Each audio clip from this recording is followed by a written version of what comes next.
So you can't ask for more as an individual. If God puts you in a space where you are able to open a door for a person to flourish, the I mean, nothing beats that. So that's our heartbeat, to get young people to become the best of themselves. This is the Hustler's Corner. Love and blessings, hustlers and squatters, brothers and sisters from all over the world. Your big homie DJ Swoo, straight out of Johannesburg in South Africa. We start without wasting any time. An impresario in every sense of the word. His career has encompassed the role of concert designer, producer, artist, arranger, songwriter, record company executive, and entrepreneur. Without wasting any time, ladies and gentlemen, I present to you on today's episode. I'm very excited. It's one of my role models, the great Jabu Hlongwane. I feel very old when you say that. But you shouldn't, though. Yeah, maybe. The last interview we had at Massive Metro, you were dropping so many jams. And the thing is, maybe because now I've seen you guys start a Joyous celebration. It started in front of my eyes. Yeah. Now we had our own movement, which was happening at the time in the music space, TS Records. Yeah. And maybe that's where I would like for us to start on who are you? And then how did you guys start a Joyous celebration? Yeah. Okay. I come from a background of academics. I loved studying. Maybe I loved reading more than just studying. And music was accidental because I don't know if I define myself as a musician even now. I do music because I can, but it doesn't define who I am. And unfortunately, it hides many things that I am and things that I can do beyond the music. Because when I started music, you asked me about what we started in 1996. I was there before 1996 already doing stuff, you know. So music just came because I was bored. I mean, I'm born in Soweto, and then my parents moved us to KZN in 1976 when the 76 uprising started. So because we were bored in KZN in some township, I picked up a guitar, learned a few chords on the guitar, and then that's where the music started. But my influences were the music that was happening around me. Jazz specifically was big in Soweto. And then I picked up a guitar, learned a few chords on the guitar. Then I started singing in churches, weddings, funerals, whatever, with my younger brother and sister. That's where music started here in Joburg. And then we moved, and I continued with music at high school and at university, where I met Tunzi Namba. And I formed a choir called the Emmanuels. And then I moved there, finished my studies, went and became a lecturer. And then we started Joyous in 1996. But also, we started Joyous because we wanted to say, thank you, God, because we voted and South Africa became democratic. So let's do a show and thank God. That's when it started. That's how it started. That's why it started. We were not aware that we would be sitting here today at Joyous 26, you know, still going strong, you know. But we are grateful. Maybe the first thing we'd ask for the international audiences, what is Joyous celebration? Joyous celebration is a concept that we kind of found a definition as we went along, because we wanted to do one show. And when we did the second one, we had now to start defining this thing. It's not a choir, it's a musical experience ensemble that has voices and a band that goes and look for talent, brings the talent, develop the talent, put it on stage, let it go look for new talent, like that. So it's like an institution where we teach young people, enhance what they have in terms of the skill.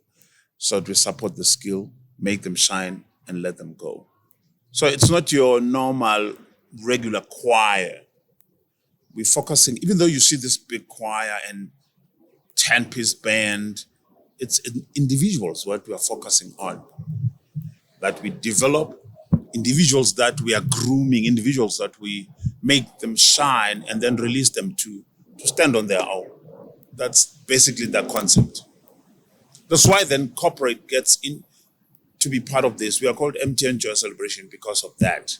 There is a big aspect of us in terms of skill transfer, development, community development also, because we do a whole lot of work in helping out communities, whether it's some home of the aged, some young people who need some support, whatever. We do a whole lot of that, even though we don't necessarily shout about it.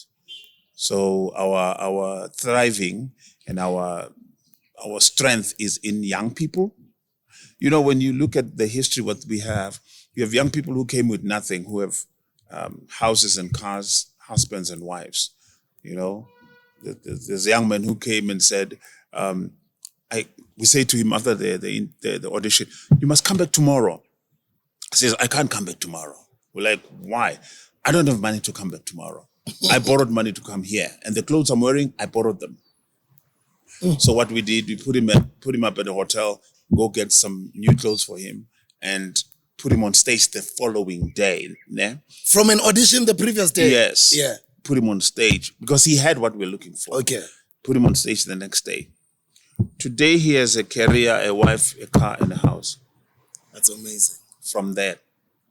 So you can't ask for more as an individual. If God puts you in a space where you are able to open a door for a person to flourish, nothing beats that. So that's our heartbeat, to get young people to become the best of themselves. How are you able to have had it alive for so long, for 26 years? What keeps it alive for so long? I don't know. But I think the biggest focus is understanding that whatever God gives you to do is always about that and not about you. The problem in the music industry, example, a person writes a song or they sing a song and people like them and they become famous. The song is king. If there was no song, they wouldn't be known. Now, what happens when they get that little success? They start now to define this phenomenon with themselves and not the song. And they pay less attention to the song moving forward. Then they push themselves in front of the song. People don't buy you, they buy the song. So when you take what God gives you and you define yourself with that, you lose the momentum for what God has given you. So what sustained us up to now was we made the entity, Joyous, the brand, to be the most important thing in what the brand does, rather than having us being the issue. You know? So once you become the issue, you lose the heartbeat of what you are doing, of what you are given to do. Like a politician who is given an opportunity to lead, and then they get into the offices, they then think of themselves more than what they've been given to do. That's when they start stealing money, they start abusing people, they start abusing their positions because it's now about them. So what has sustained us is to always say, there's three of us. Even if I don't like this decision, but it's not about me. If two of them say, no, this works, let's do this. So if you make it to be about yourself, you want things to go your way all the time, then you're killing what you're doing because you make it to be about yourself rather than being about the people you are serving. Does that make sense? It's such a beautiful statement. I love when you simplify it from the aspect of we musicians or we God's people take the glory instead of remembering who gave us that talent and in focusing in nurturing the talent. So you gave us the song and we knew you because of the song. If you continue to give us good songs, then we will continue to support you. So sometimes we forget, we give a couple of good songs and then now I'm the star and then I don't focus on giving good songs anymore. and then I'm still expecting them to continuously support me. Yeah. At some point, that support is obviously going to decline. Yeah. And the audience is going to move with Yeah. whoever is giving them good songs Absolutely. at that time. It's about the song. It's about the song. So when the song says, I'm introducing so and so as an artist, it's the song that introduces you. Now, when you start now changing the way you walk, the way you talk, the people you so you're a celebrity, you can't be touched because of the song. You neglect what feeds you. You know? So it's important for us to, as a songwriter, there's a difference. I sing, but I'm not a singer. I'm more of a songwriter. I like writing songs. The biggest thing about writing songs is I learned to listen to the song first before I write it. I know that doesn't make sense. You need to hear the song you are going to write and become a slave to the song, to listen what the song wants. Sometimes as songwriters, we throw ideas into the song when we should listen to the song and hear what it wants, then do what it wants. Sometimes you write a dizzy song, you write a song like, but when I listen to it, it doesn't ask for more than what I've given already. Let it go like that. Because it's not about you. It's about the song, you know? So the biggest thing, what I like about these platforms, you're able to be yourself and be you, you know? It's not about you, it's about what you do. So the biggest thing for me personally is to get into spaces and become everything that I'm supposed to be in that space for the time that is allocated to me. If I meet you, even if I meet you at the mall, I meet you wherever, I need to allocate everything to you that I should allocate. I need to pay attention 100% to you, whether a security guard or somebody that just met. If you want to take pictures, you want to talk, I need to make sure that, because that meeting could be the only thing that is important in my life on that day. That could change somebody's life, or my life for that matter. So the biggest thing is sometimes we take ourselves too seriously. And then we miss on things that God has for us as we go about in our daily lives. A lot of the times we're passionate and we do great work, but sometimes we fail to come up with a great business model that sustains us or sustains what we are, or sustains a career, so to speak. Yeah. You guys have been successful for almost 3 decades now with Joyous Celebration. I'm going to still go back to it because I do know I'm asking on behalf of them. Yeah. The business model that you guys have adopted, because clearly it's working. What is the business model to Joyous Celebration without having to reveal things you don't have to speak about in public? A good thing is that we learned this thing as we went along. Because we did not intend to do this in the first place. It was not even meant to be a business. It was meant to be one show, that's it. You know? So when people demanded the second show, we're like, yo, the first show was very expensive. How are we going to do the second show? And people are like, when is the second one? They're not saying, are you going to do the second one? Are we going to do that? So we're like, what are we going to do? No, we need to get some funding. So we knocked on doors, we talked to some people. Guys, can you give us money? Because when you put people together to rehearse, they need to eat. Where are we going to get the money to buy food? Where are we going to money to book the place where we're going to rehearse and stuff? So we got something here, something there, and then we went on to the third one. And then we were like, you know what? We need to set this thing up as a business. So we registered it as a business later. And then because when we go to corporate, they're like, where's the business? We can't invest on just the air. We need the business. So we set it up as a business. So MTN on Joyous 4, they came on board. So that's when it took the shape and the form. But what helps us to stand out, which is another thing that people are not doing, is to say, how are you different from others? What makes you different from others? We want to give you the brand 100% all the time when we present. So when the budget comes, we take care of the brand The look, the feel, the sound, the experience should be the same all the time. When you watch the show on DVD or on YouTube, should be the same when you come to the show. We don't cut corners. When I talk to the choir, I'm like, perform like it's your last performance all the time. We don't compromise on quality.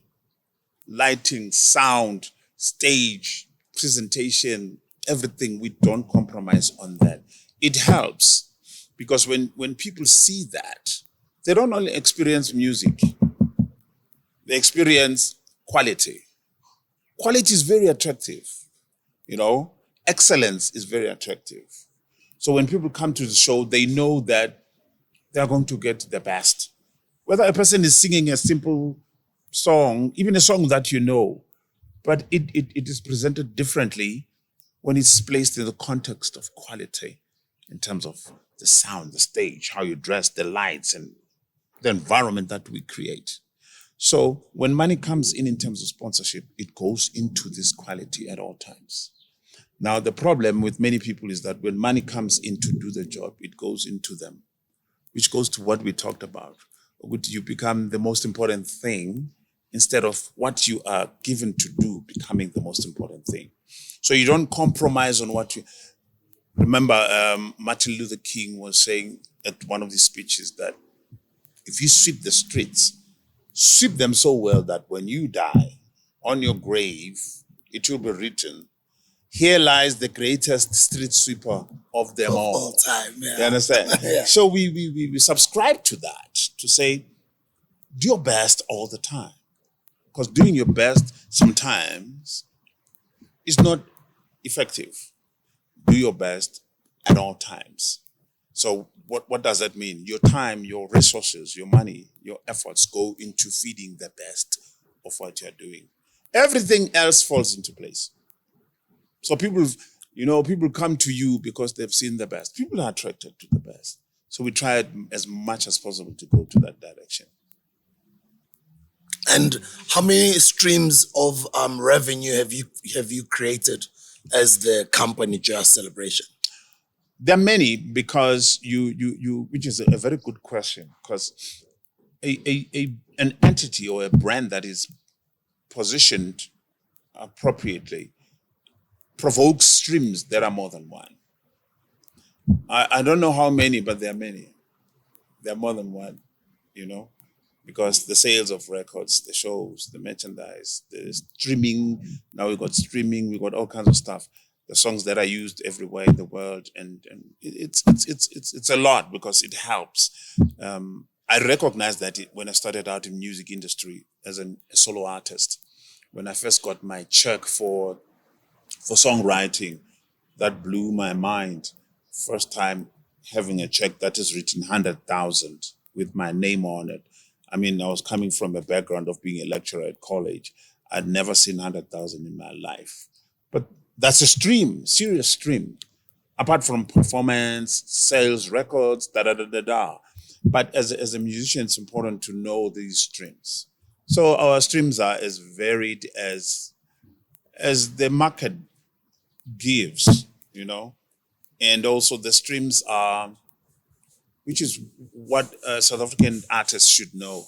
When you talk to people that are collecting agencies like Bosampro and Bosambo, there's a whole lot of money that is sitting with them that belongs to musicians who do not know that they have money there.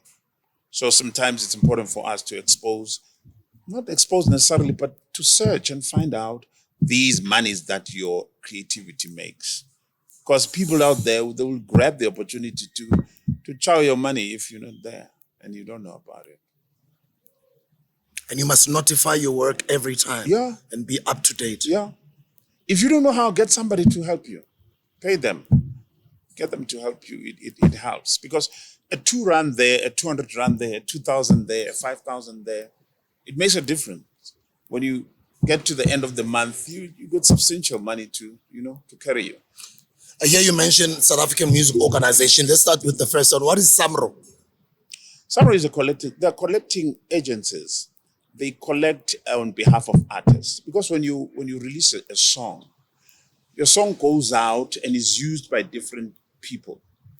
different agencies, different platforms. So in order for you to get your money back because of your creativities, these organizations, they are able to trace where your song went, collect the money, and bring it to you. So there are many. There's Capasso. There are many of them. There are different specialization in terms of collecting. Others collect even overseas. Music, when your music works overseas, they collect from there. So it's important for an artist to know these. Just teach yourself about these collecting agencies so that you're able to register with them, because sometimes they don't chase you. They don't know where you are found as an artist. They know the song, but they don't know who Jonathan Mia. Where is Jonathan in the world? So as an artist, as Jonathan, you need to make it a point that you pursue, learn, ask about these collecting agencies, because they might be sitting with your money. What is Capasso? Capasso is one of these agencies. Okay. Similar to Sambra. They're not similar. They are. Capasso is focusing on more on composers. The songwriters. So Sambra is South African Music Rights Organization. Yes. Capasso is composers and artists. Yes. Music, something like that. And then there's Sampra. Yeah. And then there's so many Sampra, things. yeah. You know what you do? There's publishing companies, for instance. Publishing companies are experts and companies whose job is to go look for these places where your money lies. So if you hire them, because you can't do it for yourself most of the time, it's very difficult. Besides being busy, just get people. If you don't have a management company, get publishing companies that will help you with that. So you register your own publishing company, and then you sign up with a publishing company that can assist you to collect. Yes. And you agree on terms. Yes. If you collect on my behalf, this is how much you get. Okay, yeah. I get you. And it's not a lot of money. You know, others take by 5% or 2%. Because they work with, there is machinery and programs they Technology, have. no? Yeah. That traces. So they sit in the office and do that. You know? So it's a whole lot of stuff when I look at what we are doing here. What we are doing here can provide a whole lot of stuff in terms of streams of income, besides what we can imagine. Yes. It's a matter of keeping up with the trends, keeping up with what this space provides and what you can get out of this space because of this. What is music publishing? The publishing company, for instance, that I work with, they take my songs, sell my songs. When you, for instance, you hear somebody's songs in an advert, they're able to go to advertising companies and say, here's a song, or advertising companies goes to them.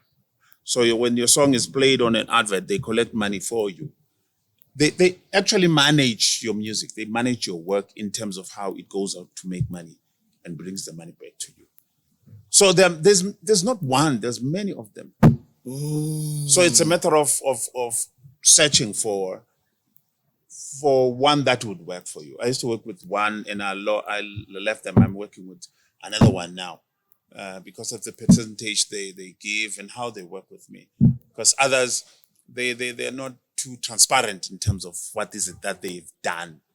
But also it speaks also to our young people who will come to a record company or a publishing company and say, do I have money there? And they say, yeah, we got 10,000 for you. And they take 10,000 and go. They don't check the transcripts. They don't check the records. They don't care about the records, you know. And also when they want a recording deal, they get a contract and they just sign the contract. They don't check the details. So if you can't do those things, get people that can do it on your behalf and pay them. You don't have to pay them cash. Percentage. It helps a lot. What are music royalties and how do they work?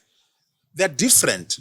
I like what they did there's something called needle time. Royalties, they will come with the sales, for instance, the sales of an album or the sales of your music, but also royalties in terms of the work that you do. There's an artist royalty, there's a producer's royalty, and then there's royalty, what is called needle time, for instance.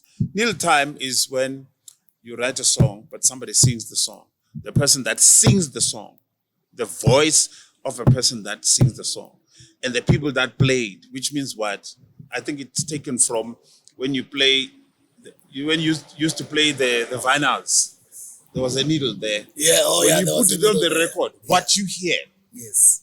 who performed there, whether it's a guitarist or a musician, what you actually hear, besides the songwriter, the composer. To say if somebody writes a song, they get royalties. If somebody releases an album, they get royalties. But there's somebody that sang there who is not necessarily the artist. So each time the song plays, you hear the backing vocals.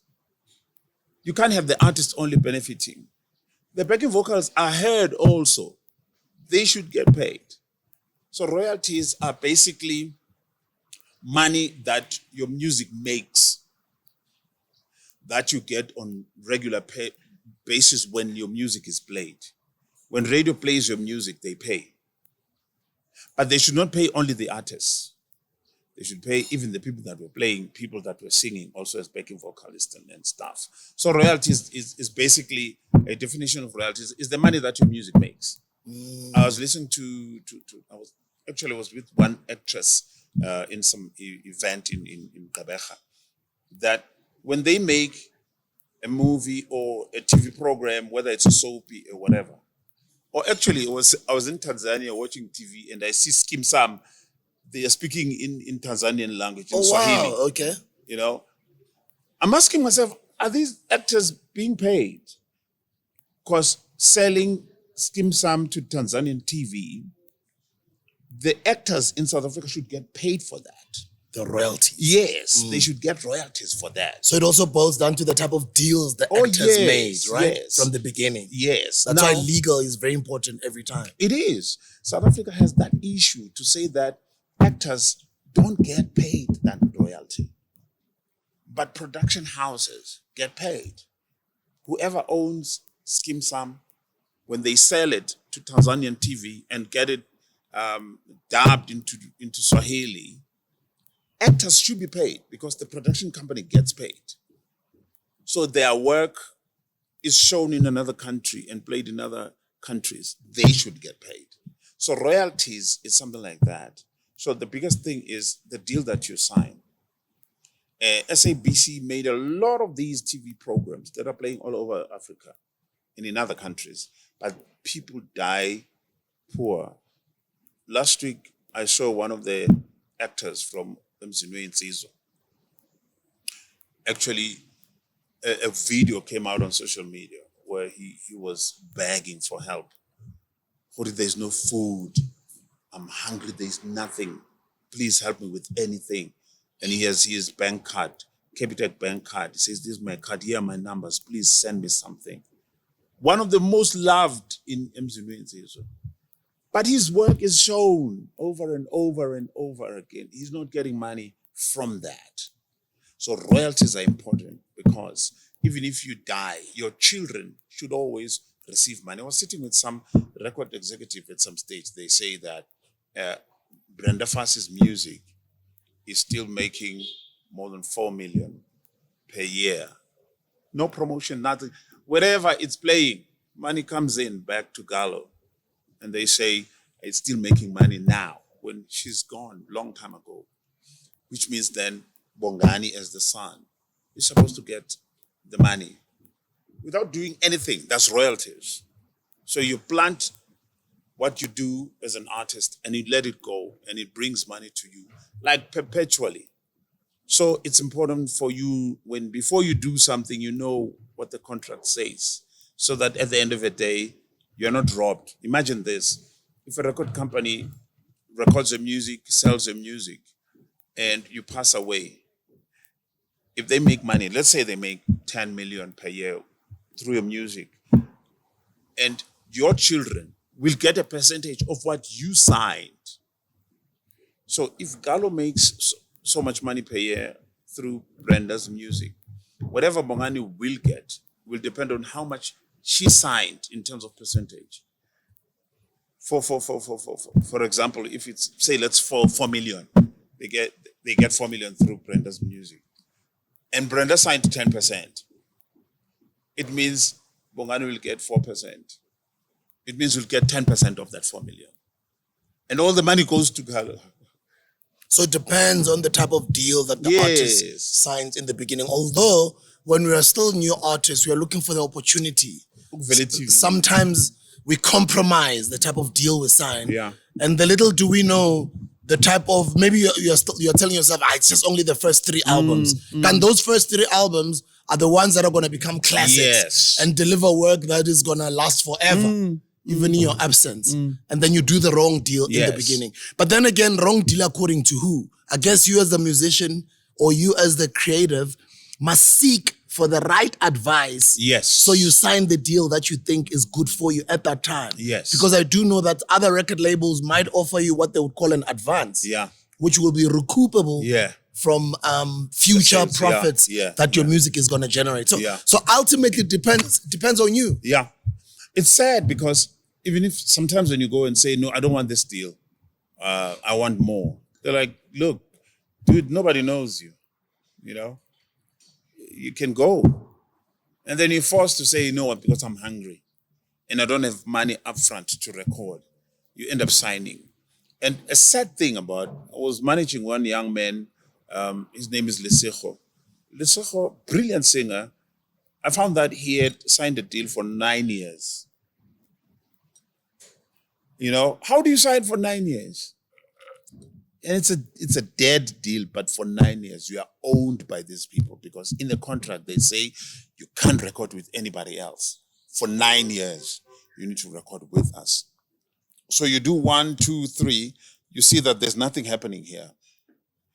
And then you can't go, you need to add the 6 years because you didn't know when you signed. So I think the biggest thing is knowledge. Knowledge helps a lot to say, what advice can you get? Go to people who have been in the industry for a long time. Not only for music, I mean, everything. If you want to get into a space, go and get knowledge from people who have been in that space so that you make decisions based on knowledge, not based on, young people think, I was talking to a young girl somewhere in Bloemfontein. She says, I just want to be famous. I want to be on TV and be famous. Like, oh my God, that is so sad to hear, Because to be famous has a price. And to be famous doesn't necessarily mean money, So people go into spaces without knowledge.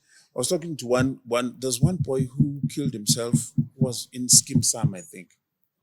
Oh, I forgot his name. Yeah. I don't know the actual facts about that, but he got into depression, they say, because he had that his character is being discontinued, in the series. So if you get there without the knowledge that your character can be 1 month and be killed, if you get there and if you know that, you're able to say, whatever money I get, I need to place it correctly wherever I place it. So that if my character is killed, or if this thing is canned, I mean, Nabo Sibaya was big. It was canned now. So if you prepare for that, which speaks to a principle that says, prepare for the worst. Don't prepare for Bumnandi. Prepare for the worst, so that when Bumnandi comes, you enjoy Bumnandi, but you got something in your pocket. So that you're able to sustain yourself beyond the hardships. I mean, other people sustained themselves through COVID because they prepared for the worst. So the biggest principle that helps you when you get into any industry is to not rush to Ubumnandi, but rush into hard work. Fasten your seatbelt and rush into hard work. It helps you to be sustained even longer. So a lot of stuff happens because people don't have knowledge. And the Bible says, my people perish because of the lack of knowledge. Knowledge is everything. There's no way you can, when for instance, we're sitting here, we hear some sound, pounding sounds. We know what's going on, so we're cool. But if you don't know, you'll be panicking like, what is that? So knowledge helps you to keep your cool and walk through your life, achieve the best that you can achieve because you know. So I would really encourage young people, whether you want to get into the banking sector, music sector, particularly music and the celebrity space is very dangerous. Get as much knowledge as possible so that you are able to walk through the storms in the field you are choosing. Otherwise, it's going to be messing with you big time. It's a big responsibility, I can imagine, that you guys, as the leaders and the co-founders of Joyous Celebration, have of having to impart all of this knowledge to Yeah. your young musicians and Yeah. singers. Yeah. How do you handle that? Because I'm sure that is, in soccer language, mhlambe, those who watch soccer would be the developmental Yeah. side. How do you manage all of that? I can imagine the amount of work. We've got systems in place, but one of my jobs is very. They don't like me when I come. They don't like me, not hate me, but they don't like me. What, you crack the whip a lot? I crack a whip a lot because I shall have failed if I don't do that. I tell them that, look, you are here, but you are not Joyous. Joyous is only 3 people. You're going to leave this place, you know? What will you have in your hand? Enjoy the hotels, the flying, you know, the spotlight and stuff, but it's important for you to always prepare, because anytime we can call you to the office and tell you your time is up, you need to go. So they don't like to hear that a lot. So my job is to irritate them into that reality, because in the 26 years we've had, the level of success, this is the truth, the level of success of individuals that come from Joyous is not equal to the years we've been in existence. People come out and have to start from scratch because they come out not prepared. So my job is to shake them when they're here so that they prepare. And of the past 5 years or so, we have had more successful stories than before because of that shaking. I have a lot of them that come out and record their albums and stand on their feet in the field and stuff, because I always remind them to say, it's important that you don't enjoy being here and forget why you came here. Like going to the airport and be busy with drinking coffee, meeting friends, taking pictures, forget your plane is leaving in 5 minutes or in an hour. The biggest thing is to focus on why you are here. It's easy to forget why you are here, because wherever you land, whether it's at work, whether it's at the mall, it's at the airport, there are many things that distract you. So when we are here at the Joyous space, Gumnandi, we came from Tanzania. We flew to Tanzania, and others we took them to the island, and others they were swimming at the hotel. The sea is here, and people are, making noise about it. When we landed at the airport, people were waiting for us, singing our songs. It was huge. It was nice. But at the end of the day, you go back to your house in Tembisa, umamako no babako kuleyo one room. What are you bringing from that experience? So it's important when you enjoy Lobobu Mnandi to always pick up things that will help you when you go home, because that world is not real. You see, when you meet me and you say, Jabu Hlongwane, I know you're not talking to me, you don't know me. When you call me by my name and surname, you're talking about the brand. I am not the brand. I am Jabu. So when you say Jabu Hlongwane, you're talking about the guy on TV. So I will react according to what you address. But I'm not that. I'm a simple guy that I don't buy to. I don't assign myself to that. I don't buy that thing. It's not real. So when people praise what I do at work, I don't join them. So sometimes as a person who works where we work, we buy into the hype.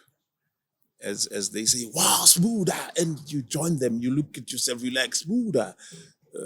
No, it's important to understand that they are admiring the work, but it has nothing to do with you.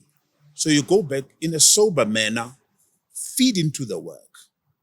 But it's important to separate yourself from the work. You are not your work. You are Spusiso, Leope, a father, a husband, whatever. You are human. It's important not to lose that to the hype. So I always teach them to maintain that. It helps you to understand that when I meet people and they want to take my time taking pictures and stuff, they are talking to Jabu Hlongwane, I have to give them that time. I have to take pictures. I have to smile. Even if our cars and stuff, things are not all right, but you need to understand what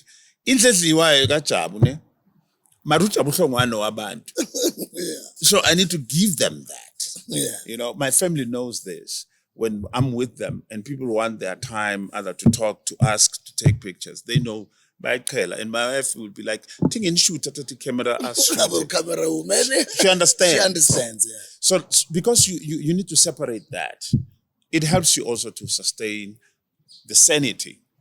So in Joyous, I talk to these young people to say, look, it's important to understand the lights and the fame and whatever, but don't lose yourself, because you are the person that needs to be sustained beyond the hype, beyond the fame, beyond everything. You need to be intact so that when this falls, you remain. So what does that mean? It means whatever money you make, pay yourself first. I always say that. When you get money as an artist or as a whatever, you'll be paying your car, your house, whatever. You are paying other people and you have not paid yourself. So the best thing, get an account where you first pay yourself for what you've done. I've worked hard today. I get a 30,000. You decide how much I'm paying myself. When you pay yourself, you put it in that account and you put it on the side. Every other thing that is left gets from what is left after paying yourself. Now, this is what people do. When they get paid month end, they pay everybody else but themselves. You pay whatever, Edgar's, your car, which is not your car, the house, which is not your house. But you're paying everybody and then you're left with nothing. But you're the one that was working. You haven't paid yourself. So as an artist, when you pay yourself, you are taking care of yourself. So when the hype falls, when your fame fades, you yourself have something to go on. So you don't starve because you've been paying yourself. So you have, because when your staff fades, the people you've been paying are sustained by what you've been paying them. When your staff fades, people are sustained. You fall and you fade with the star because you have not been paying yourself. You've been paying these people. So when you make money, pay yourself first. So when your star rises, you pay yourself, and what you pay yourself rises. Because you change the car, you're moving up, ne? So you're paying more. You change the house, you pay more for the house. You need to pay yourself as you rise. You should rise here first when you pay yourself. Meaning when you are paying yourself, that paying of yourself should be mostly highly recommended to be investing in yourself. Absolutely. Probably those little cents, you're throwing them into property, you're throwing them into investment opportunities. Jabu. So leyo mali khule. Yes. Njoba usho ukuthi as your star rises, kubo ukuthi lento ilahlela ngapha nayo iyakhula iyanyuka. Yes. So that one day as that star fades, sekunyukile ngapha umnandi. Yabona le. Angisho imali ukuthi ube nemali ukuthi angizama ngithenga amagushi. You have not paid yourself. When you want to go buy Gucci and Louis Vuitton, you are paying Gucci and Louis Vuitton. When you pay yourself, you keep for yourself. And your children. You make a decision to say, am I paying Gucci more than I pay myself? I'm the guy that was working. So I can't pay Gucci more than I pay myself. So that will determine the percentage of the money that you allocate to these investments that are your investments. It requires discipline. Absolutely. Yeah. Absolutely.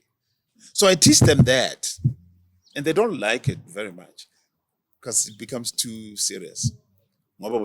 Spend and Nati will never like hearing that message then. Yeah. Now, 20 years later, it makes sense. Imagine if you why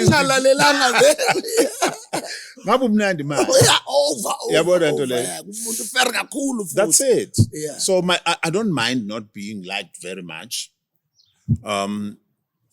Because my biggest thing is to do what I'm supposed to do more than being liked. Lento yokuthandwa is a problem. Because you even, it's just like a parent whose passion is to be liked by children. If you want to buy the love of your children and not tell them the truth, then that's a problem.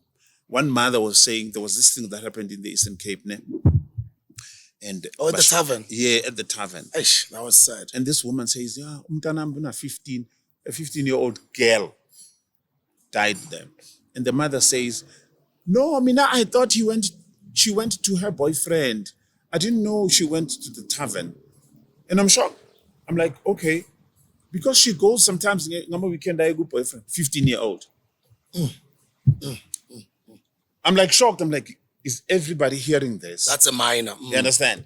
So as a parent, you have a responsibility not to be liked by your kids by making sure that you have standards in this house. You can't have a 15-year-old going to a boyfriend every weekend. You can't. It's not acceptable. And then she's like, no, you know these kids, like, That's very sad. you know?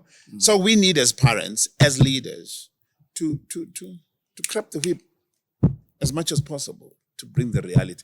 It's better that, because these young people, they actually meet these problems and they will remember, oh, you know, okay.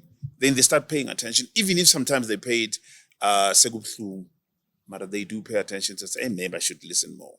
And you know what I like is that they come back, they say, hey, sengiphumile mina kuJoyous, hey kunzima man. And awusitshela man. And mawuthi lapha sizwe siyanyanya lo baba lo. Mara ngiyebona lento seyangishaya. And khona into wayisho, how can I do this? How can I do that? Now they are serious. They see the reality. So I do that a lot. We've got a lot of young entrepreneurs that watch our platform. We've got a lot of business people. We've got a lot of inventors, creative people that are starting their own things. How do I start something to last as long as 26 years, as long as Joyous has started? Maybe let's go back to, as we were saying, it was meant to be one show. Yeah. How did you meet Upra Lindelani Mkhize, the great Upra Lindelani, the great Bram Tunzi Namba, and yourself? How did this thing start? Maybe share with us the reality of that story in the beginning. Yeah. And yes, I hear that you did share a little bit on how it evolved from one show into a long-term thing. But I mean, how do we start things with an intention of making them last long, as opposed to just small, quick projects that die out after 3 or 5 or 6 years, you know? Yeah. Okay. The thing about life, if I can tell you what I did to get here, and you go do it exactly like I told you, you won't get here.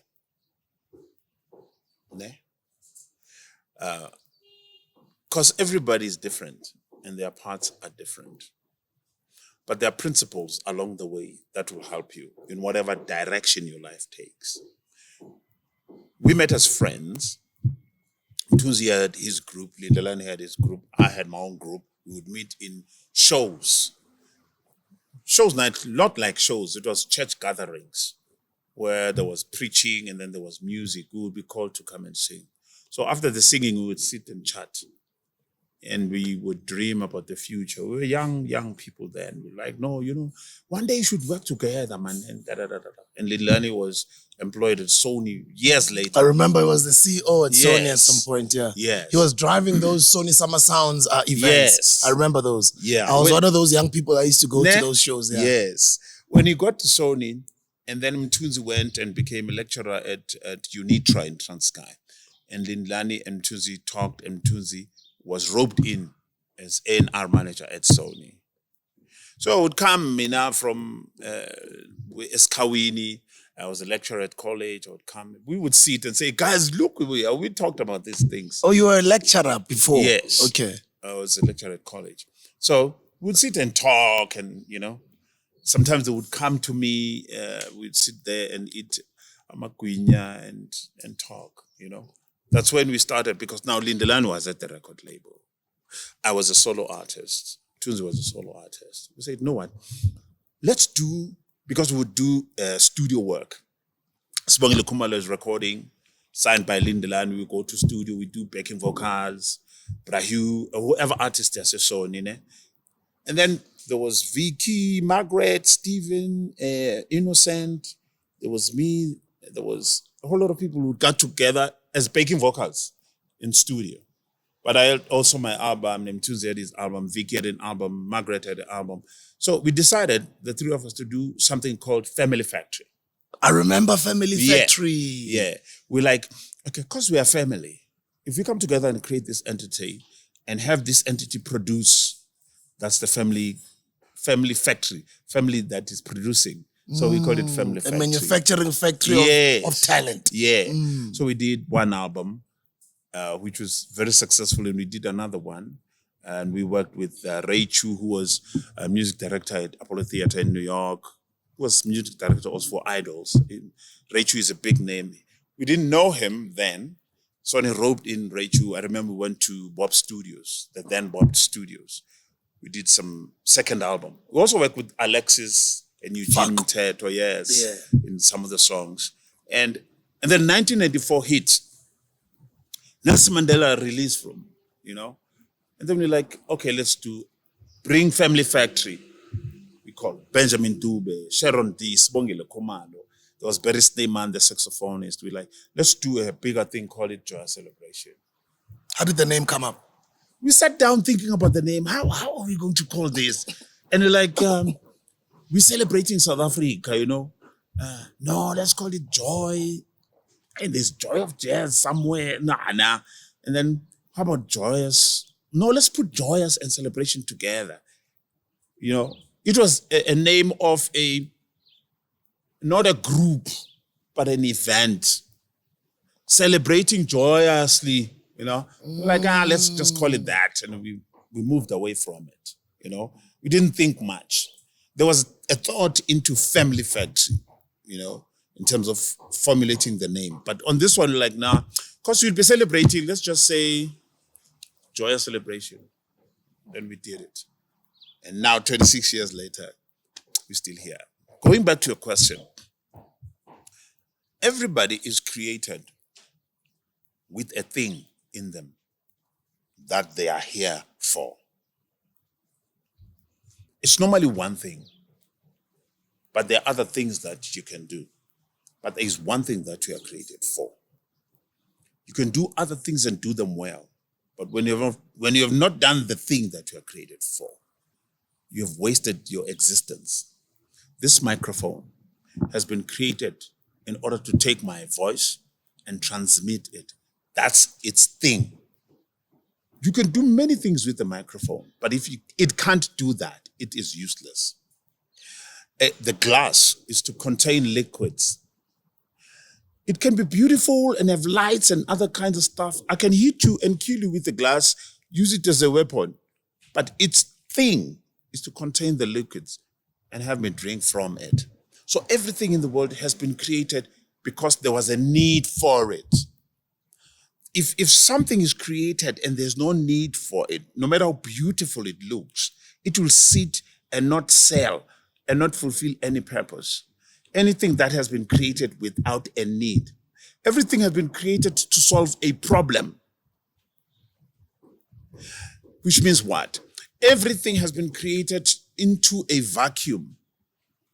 In entrepreneurship, they talk about finding a vacuum and filling that vacuum. That is why, in order to be successful, is to teach people that they need something. I mean, there's no need for iPhone 14 to be this expensive and have people sleep at the door of the shop to buy it. They don't need this. But they've taught people to say, you need us. And people believed it. Now they are slaves to this thing, So, in the space of music, when we came, there was Rebecca Pure Magic and Derek Nzimande, and there was a Benjamin Dube somewhere. But there was a lot of spaces. So what we started fitted in a space where there was nothing. And people didn't understand what we were bringing when we first brought it, which is another thing. Don't expect people to be excited about your idea because it's not their idea, it's your idea. Keep working at it until they believe it.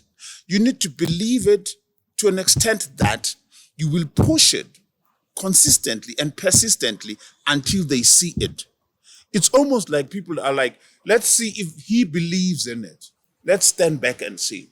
When they see you pushing it, you're a good example of this. When you started MOFAYA, people were like, You pushed. I love how you pushed this brand. You go to taxi ranks. You go to the lowest of the ordinary to push it. And people are like, they start believing this thing is there, man. Let's buy into this thing. So others will criticize you. They will ridicule you. They will reject you. But you need to have enough fire in you in terms of believing in the product to push it. When we started Joyous Celebration, we did Port Elizabeth. There was 9 people who came to the show. 9 people that came to the show. We were many. We could have provided a better audience to the 9 if they were staging the show. Yeah. Before the show starts, I look through the curtains. I see 9 people sitting there. I'm like, my goodness. We came all the way. We spent so much money to come and do this here, and there's 9 people. So I go back to the choir. I'm like, look, each of those 9 people represent 1,000 people. Let's sing for them to an extent that next time when we come here, 9,000 people will be here. And we performed, my goodness, we performed for 9 people. We went to Cape Town. I hope young new musicians are watching this interview. Treat those 9 people in the audience as if it's 9,000 people. Yeah. Give them your all. Yeah. Because you might never know Yeah. what other doors that specific show might open. Yeah. Cape Town, we had around maybe 50 or so people. We drove to Cape Town. And then we looked at the audience, like maybe 40, 50 people. We sang for those 50 people. Now, there was a turning point there. We're sitting there and we're thinking, because Sony was partly financing us, partly. And Sony calls, Guy Henderson, who was at Sony then, calls Lindela and he says, look, this thing you're doing is wasting the company's money. It's not working. It's not working. You need to come back. So we're sitting there, we're like, what are we going to do? And we're like, sitting there, we're like, hey, the show was kind of flat, man. We need something that will be upbeat. And we sat down and we composed a song in the hotel room. I'm creating rhythm on the table.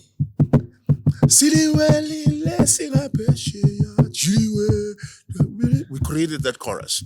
And then the next day we're performing that chorus. So we sit with the choir. We say, guys, look, there's no money to do this thing anymore. We need to go back to Joburg. And what did they say? Abu Margaret, Nabovik, they like, okay, give us food and a place to sleep. Let's do it for free. So we continued with the show for free. A lot of people start their dreams when hardships come, when people don't believe you. People focus hatred into people that don't believe you. No, people don't support us. People are jealous and stuff. No, it's a dream. It's not their dream. Push it until they believe it. And when it gets tougher, adjust. When they said, let's do this thing for free, it's adjusting. So do it even if you do it for free. A lot of young people don't want to do it for free. They always want to be paid. Sometimes you get into a space where you're not paid, but it opens a door that will pay you amazingly down the line. If you give out the MOFAYA you give to people, that thing, even if they don't pay, it opens up doors for you. So here in Josie particularly, people want to be paid all the time. So we did it for free. But it's about the bag. You understand? They talk about the bag. My goodness.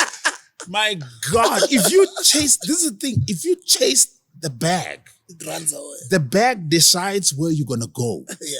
It decides the destination and the direction. When the bag gets into a dark hole, you're going to follow it. It's important to push your brand and push what you are doing to an extent that the bags can't resist you, but they follow you. When they follow you, you determine the direction. You determine where this whole thing is going. But if it's the bag that determines that, you find yourself in compromising circumstances because it's the bag. I mean, people end up in bribing. People end up in sleeping with people they're not supposed to sleep with, taking bribes, giving bribes, and all kinds of stuff because you're following the bag. Work at the content, work at the product, work at building this. We built this thing when they said, you think you're Americans. Yeah, it won't work in the sense of Americans, you know. Look at you, da, da, da, da, da. And they're like, no, because chorus. People don't know. So don't pay attention to people. Because when you took those songs that are sung in churches, revamp them, make them contemporary. It's a show that has a young person.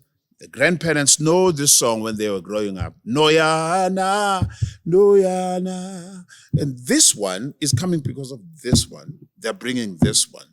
You put that, you make it nice and contemporary. You should come to our shows. Young people. I mean, you Slay Queen type of young people come to the show to enjoy gospel music. They come with their parents. You meet a person who was brought into Joyous when they were 5. Today they are 26. Today they are 30. They bring their own kids. And their own kids are jiving at the front. Because it's what appeals to the whole, across generations. But when we started it, people were like, Nizenza Americans, and compose new songs and stuff. We didn't pay attention to that. That is why we're still standing today. So when God gives you something to do it with everything you've got. It will lead you to where it is going. I need to say this again. When God gives you something to do it with everything you've got. It will lead you to where you're supposed to go. Because we did not know that we'll be here 26 years later. But what did we do? We gave it 100% all the time. Then it led us to this. So it's then people start knocking at your door. Because everybody now sees that, no, because it is led by it. It is not led by you. You listen to it. And it says, go this way, go that way, go this way, go that way. So what we used to do when the show plays, we do the show, we finish it, we sit down, we analyze the show. What worked, what did not work? Oh, no. Songs that are up-tempo worked. Okay, let's add more of those. We meet people saying, mama, you know. There was a time we added dancers. They'd be like, no, asifuna abantu abaloku bejiva la man. Susan labantu, then we removed our dancers. Yeah. You know, because we now are following where this thing is leading It's us. taking you guys. You know? Yes. So where it sits today, it's sitting in the place where we are not the ones that determine. It is the entity itself that determines where this thing is going. But the biggest thing, ikhona lento umuntu anayo as a person. Everybody has it. There is this dream that won't go away. No matter what you do, but there is this thing in you that won't go away. It's the thing, it's your thing. Pursue it, research it, go to people who are doing it, learn about it. Because you will not find peace. You might make money, you might be famous, but until you do what you're called to do, and what you're called to do is what won't go away, always remains with you. That's the first thing. But secondly, if you pay attention, people are talking about it. They'll be like, that's marawene uyakwazi ukulalela man. That's umuntu makakhuluma nje umlalele kuba sengathi, you know, there's something that abantu basedladleni will say about you. Emsebenzini they will say about you. You know how yazwana uyakwazi ukukhuluma or when uyakwazi ukuthi or when uyakwazi ukuthi. Let me tell my story. I used to be very quiet. I'm a 5th child. There's younger ones and there's older ones. I'm sitting in the middle bored. Then because of being bored, I can't participate with the younger ones. I can't participate with the older ones. I sit down and what am I doing? I read. I used to read the telephone book. From A. Yellow pages. Yeah. Letek. Yeah. I used to How much chance my baby is a check? Exactly. I used to read the yellow pages. From A, I read the address, I read everything. Then I would read the atlas. You know, Van Wook is here. Okay, Zanzibar. Until I developed a liking for words. There's no words in front of me that I've not read as I sit with you. From that danger, Khafar, electricity to your t-shirt, words are attractive to me because I sat with words for the longest time. Now, when I grew up, and then I started hearing people saying, and then like, what? Because ngiyafunda. Yeah. You know? And then it started to open up my speaking. Then I started to speak with confidence. Because when I speak, people think I know things. But I don't know things. I read, you know. So it boosted my ego, you know. Then I started being called to speak. And what did I do? You go to my house, next to my bed, in my car, everywhere I am, there's books. I developed love for, I read. Now, what does that do? It feeds into my talking. So when I talk, I don't talk nonsense because I read. Not the best in terms of the content, but I read. I don't talk nothing. Ne? How did that happen? God has placed in your life things that will sharpen what he has put in you. Ungayinyatsa wena. Okay, I wrote a book, ne? It's called Finding Meaning. It's in the car. When Jesus was born, he is born into a carpenter's house. So, Baba Kuyamtume, when the letter was big, that's the cross right there. His thing was dying on the cross. But God introduces him to the nails when he is born. The nails, namaplanga, mean nothing at that stage. But his father exposed him to that long enough. When he is approaching the cross, to die on the cross, he says to his disciples, I am about to be taken and be crucified. He's not afraid of the cross and the nails because he has met the cross and the nails when he was young. I promise you, your background, whether you were raped or whether you were abused, whether in there lies the things that are in your destiny. I know of people who have been through hardships, who are now amazing motivators because of where they come from, who are amazing business people because of where they come from. Each and every one of us has in their background, Ekasi la uphuma khona. uNkulunkulu places you eSoweto, eThembisa, ePulukwane, wherever, places you in the midst of things that you will need where you're going. If you pay attention 100% to those things, when you reach your destiny, it will look very easy because you are used to these things. So the most important thing is to pay attention, particularly to the hardships. Pay attention to the steep hills. Pay attention, even your disappointments. Pay attention. If you pay attention, you will then get jewels and gems out of that.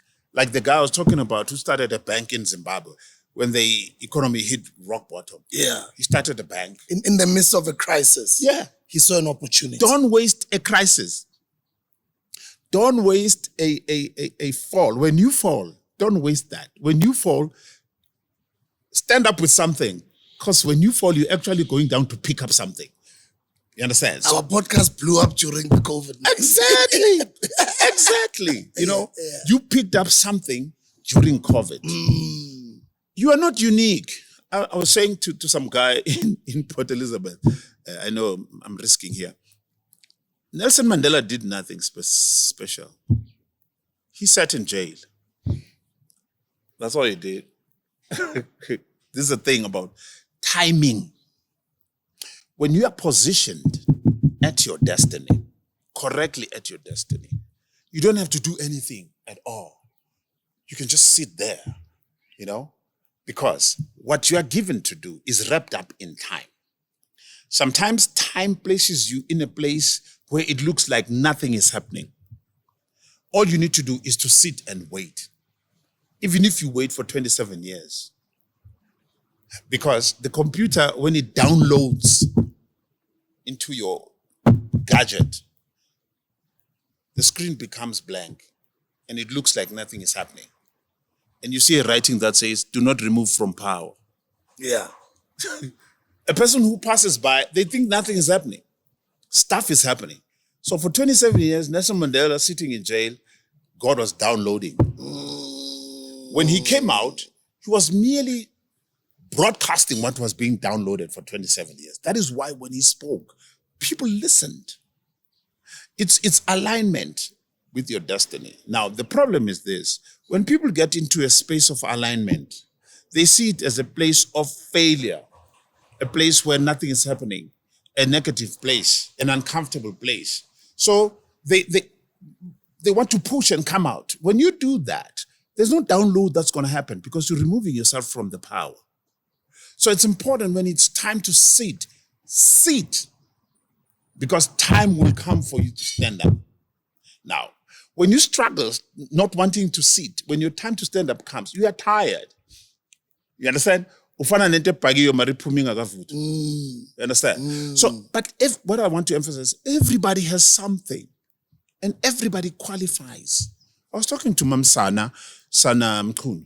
She acts on Skim Sam. But to Zod, Mzozos. I was talking to her. Yeah.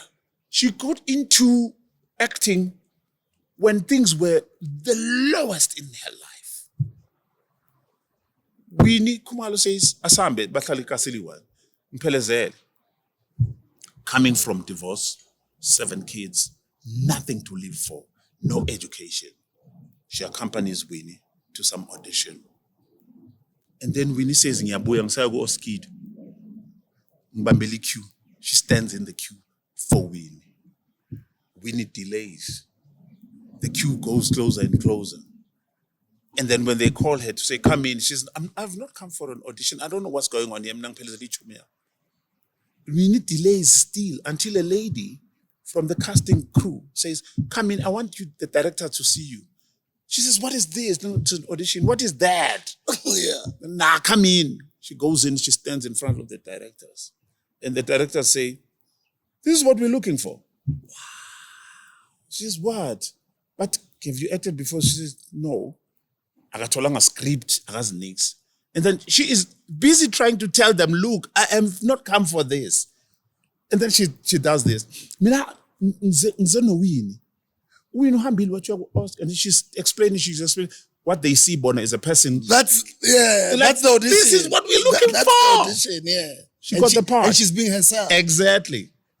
She now is one of the top actresses in the country. Wow. God aligns people. What an amazing story. Be there when God positions you. We don't want to be there because in our eyes, it does not look like the place we are looking for.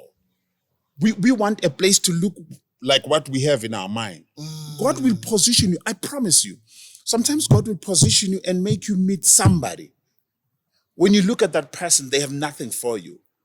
Please be there 100%. Pay attention to that person. It could be umama ohlele strategy nothing summer sweet. When you stop over, greet that woman. Spend time. Give her time. Be there 100%. You don't know what God is doing. Because God has a way. Because He will put stuff in you and then determine where you're going to go, who you're going to meet. So I don't know why I'm here today, but I need to give you 100%. And you stayed even longer, actually. You're supposed to have left a long time I ago. have to respect this. But there's a reason, probably. It could be one person listening from China that can hear one thing that can make their lives better. It's worth my day. So the problem for us, we don't want the uncomfortable spaces. Imagine this. You come to a place like this and like, Sakashai Luten, they are not here in Yahamba me. No.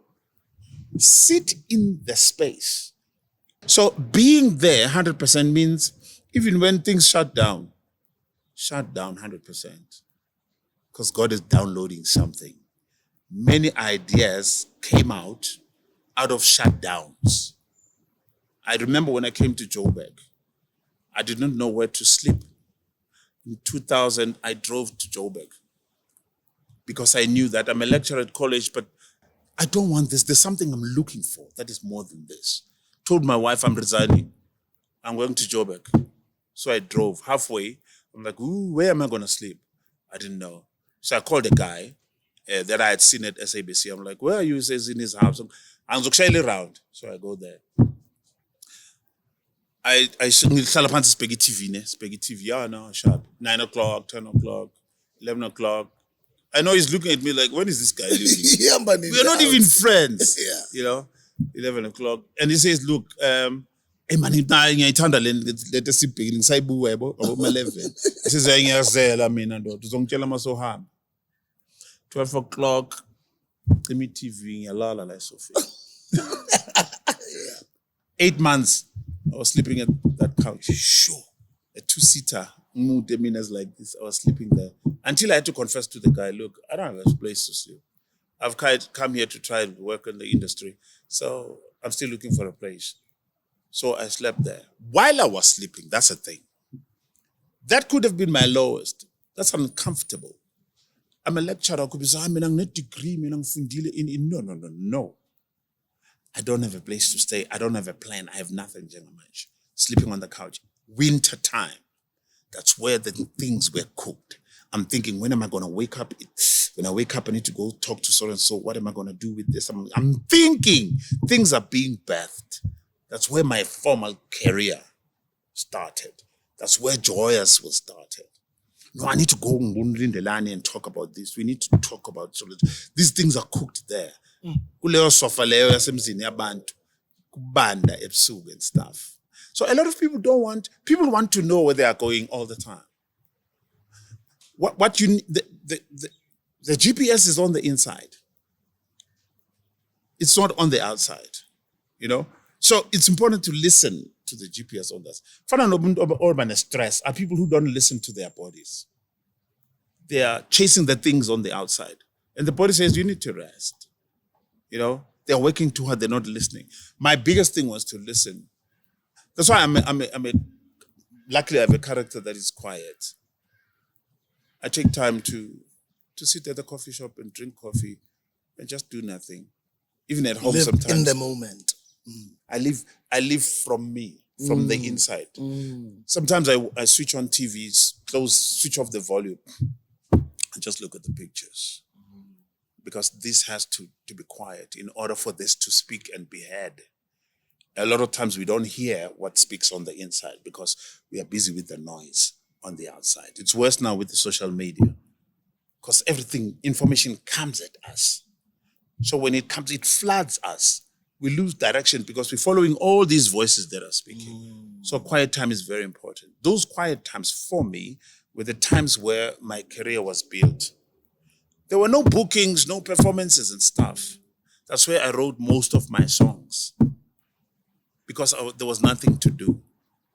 So I went back and say, I like music. Then I started composing music. That's where I started writing poetry. That is why I started to write books. That's where I started because I was going on into the inside of me. So I do music and I'm okay in music, but I do other things and I do them well. But I discovered that when I was quiet. My career was born when I was quiet. So when our kids are born into this busy space, they're all over the place in terms of their direction, you know? So it of course you can do many things as a person. But people that really make it are people who sit in one thing and focus on this. Like a Serena Williams who wakes up in the morning and hits that ball, right through, hits the ball. They don't do other things, they hit the ball. So we don't want to hit the ball. We get bored quickly, you know?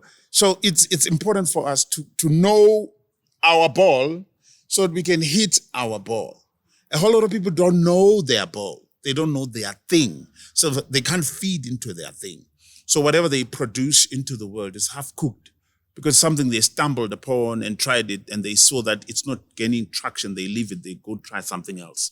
So we have a whole lot of people who are scattered all over in terms of what they do, producing half-cooked things and not specializing and making the best of what they do. Going back to what I said, we gave 100% to Joyous. All the funding, all the energy, all the ideas, we bring them together, the three of us, and feed into this thing.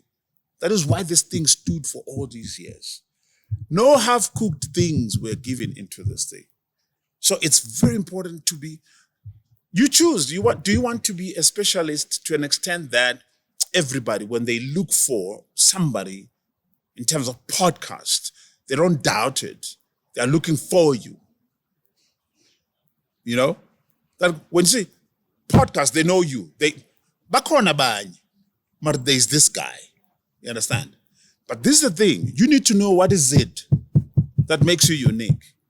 So that you feed into it what makes it unique. iPhone, they know what is it that they need to put into the iPhone in order to make the iPhone more than a phone. And all the time they are feeding into it in terms of the content, in terms of what this phone can do. A whole lot of people celebrate the success that, hey, people buying us when it comes to podcasts. But you're not meticulously studying what is it that attracts people in this thing. Until you see another guy passing you in terms of ratings and the followers in terms of what you do. Because they studied you and actually worked at their podcast in order to make it better than you. So it's important to define yourself. You understand? Maktua, usbu, define usbu. When you read the Bible, Jesus, I'm the way, I'm the truth, and the life. It sounded so arrogant. But you need to know yourself that well, so that when people try to define you, they don't convince you of what they think you are. You know who you are. I mean, our kids, our daughters, I tell my girls, most of the time, I tell them that I love them. They're beautiful and stuff. So that a boy who comes and say you're beautiful, it's not the first time they hear it. When they tell them I love you, it's not the first time they hear it. When they want to fly you to overseas, it's not the first time. They have to bring a different game. So, so it's important to define yourself so well that the definitions that people attach to you don't stick. Wow. He dropped gems again today. That's what I was expecting. But before I let him go, I won't let him go without him giving us his 3 books that he may recommend to our audiences. Tanda incwadi kule podcast. Yeah. Oh. We encourage reading. Yeah. 3 books maybe for our audiences. Oh man. Oh man. Oh man. Any book, it's okay. Okay, my book, I'll give you my book. It's called Finding Meaning. I recommend the book because in there it traces the journey of a person when you're born and when you die. One of the things that are in there is what I'm talking about. When you are born in your mother's stomach, in your mother's womb, God puts in you all the things that you will need. All the things that you will need are in you. Like a peach seed. In it, it's got the branches, the stem, the leaves, and the fruit, and another seed. In this little ugly thing. So you throw it on the floor. You are throwing a tree. You're throwing a stem. You're throwing the leaves. It's in there. In the water sweeps this, puts it in the drain until it finds a little place where it sits and be quiet. The one I talked about. Until the top hard part cracks and what is inside comes out. When you are quiet, it's where it cracks. It's where things are born, in the quietness. And this thing comes out. Now, we are like that. You need to be in a place where you're quiet, where what is inside you is provoked into action. And then you become the giant that you are. Okay, all that is found in my book. There's a book that I read. It's called The Fountainhead by Annie Rand. Fountainhead. Well, it's a thick book, unfortunately. It's like this. Amazing book that I read and it changed my life. She talks about knowing yourself and knowing your purpose to an extent that you walk even in dark, uncomfortable places because you know yourself that well. In there's a character called Howard Rogue. He's an architect. And his enemy, his counterpart, is Keating, who robs him, went to streetwise and stuff. Okay, I'm rushing this so that it doesn't take time. So there's a part in the book where he sits in his empty office, no money, because this guy played tricks on him, took all the contracts, whatever. He has no money. And he sits there alone. So this guy comes and says, you must be thinking bad about me. And then he says, I don't think about you. A person who has done you that bad, he says, I not only not think bad about you, I don't think about you at all. At all. I put the book down and walked away. Because for me, it's power. we spend so much time thinking bad about people who have done us badly. That energy is not for that. When you take your energy and your time, you're busy thinking bad or badly about people. You are using the energy to advance yourself in people that don't matter, instead of focusing on advancing yourself. You're wasting it on people. When people talk bad about you, when people say nasty things, even when they ridicule your downfall and stuff, remove that energy from them. Look at where you are so that you can see the gems in your downfall that you will pick up when you move forward. Because if you take your time and energy into that, you're keeping them away from this. So it will handicap you moving forward. Akekho umuntu who will not succeed like a person obonuti unama enemy bayangzonda, they don't support me, da da da da da. Those people, run away from those people. They will waste your time.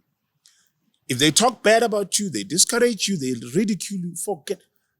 Don't think about them. That's a lesson I learned in that book. It's called The Fountainhead. Ne? I can't not name the Bible. If you get time, just get a podcast from a guy called Jordan B. Peterson. Jordan Peterson is amazing. Jordan Peterson says, he's all over the internet. Yes, he's and I'm crazy. glad the more there's the likes of Andrew Tate online, Yeah. I'm glad the more there are the likes of Abu Jordan Peterson. Yeah. I love his rhetoric. Jordan Peterson is crazy, you know. Yeah. So I'm one of the people that listen to him. He says that all the books in the world, that's his opinion, actually come from the Bible. There's a book that came out that says the title was The Secret. It became famous. People were buying The Secret. Rhonda Byrne, yeah. But when you read that book, it's the from Bible. the Bible. Yeah, that's the Bible. You understand? So the Bible is the main one for me. So all these, even the principles that I talk about on Anne Rand's book, The Fountainhead, it's basically the Bible principle. Including my book, I use Bible principle. Same here on my books. You understand? Yeah. So for me, those are the big ones, the three that I recommend for people. BIBLE, basic instructions before leaving Earth. Miles Monroe would refer to the Bible as the handbook. And he says, any product comes with a handbook. Yeah. If you buy a TV, you an open the box, manual. you get a manual. Yeah. The Bible is a manual for you as a person.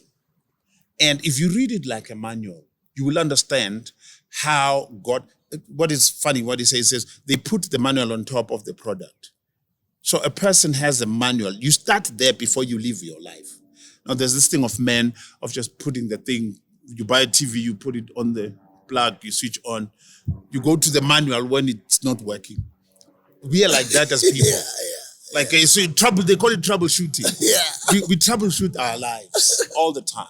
But if you start with the principles that are in the Bible, it makes it easy for your life. You don't have time for people that are wasting your time because they don't understand you. Including your parents. Your parents don't know you. When you give birth to a child, you're giving birth to a stranger. You don't know what God put in there. So if you understand that God has put something in this one, imagine a person who was raising Obama. They didn't know they were raising an American president. Yeah. Or Cyril Ramaphosa for that matter, or whoever. They didn't know. They were just raising a child. So each and every person has God in them, godliness in them. So you treat a security guy like a person who has godliness in them and God in them. You stand a chance of worshiping God. Because sometimes we think worshiping God is going to church. No. When you worship his works, you're worshiping him. Because you don't know where this person is going. I don't know where you're going. So I should give you my all. So that you take me with you wherever you're going. The great Jabu Hlongwane. Thank you so much for what you've done. A lot of lives that you've changed. The wisdom that you continue to share with no selfishness. Thank you for being a great father, a great leader, and a great musician. And you've surpassed just being a musician and an entrepreneur in our space, in our industry. the wisdom that you share, and the institution that yourself and your brothers, the great Mtunzi Namba, the great Pralindelani Mkize, what you guys have created is so amazing, because it doesn't only change lives of the amazing young talents that you guys get to groom and nurture, but you also change millions of lives through praising the higher power. And nokhuphula igama likaNkulunkulu. Sicela Thanks, man. niqhubeke. Ngiyabonga kakhulu ngesikhathi sakho bhuti omdala. Thank you, sir. Thank you so much. Ladies and gents, the great Jabu Hlongwane. Go Google him, go follow his social media platforms, and go learn more from this amazing well of knowledge. See you guys on the next video. This is the Hustler's Corner.